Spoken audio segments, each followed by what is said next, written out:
东北季风的季节哦，东海岸的风影是真大。最近在东莞三湾海湾富山河溪区海边啊出现世界第3岛的海体，志工是表示讲，这款海体就算死啊，嘛是有毒，所以就要赶紧甲伊清掉。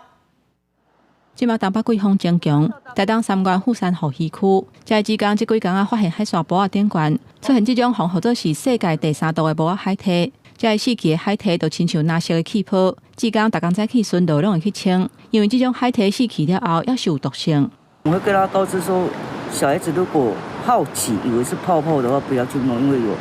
会有一点点毒性这样。台东县农业处表示，花东这颗里的海花，最近这几年寒冷的时阵，清早会出现这种薄的海体，而且是规定的，会去有海影拍起来海沙薄啊，请民众都要注意。这一阵子，因为在气候的改变上，跟那个天气的调节上，可能有一些季节交替的状况，所以导致于珍茂海母它在东海岸线，包括花莲、包括台东，都会出现。农业处呼吁民众，这种薄海体有神经毒，就算是死去嘛也有毒性。虽然看到亲像蓝色的气泡，不过千万唔通去甲摸，若去吸到皮肤可能会受伤，若严重者甚至会有性命的危险。记者综合报道。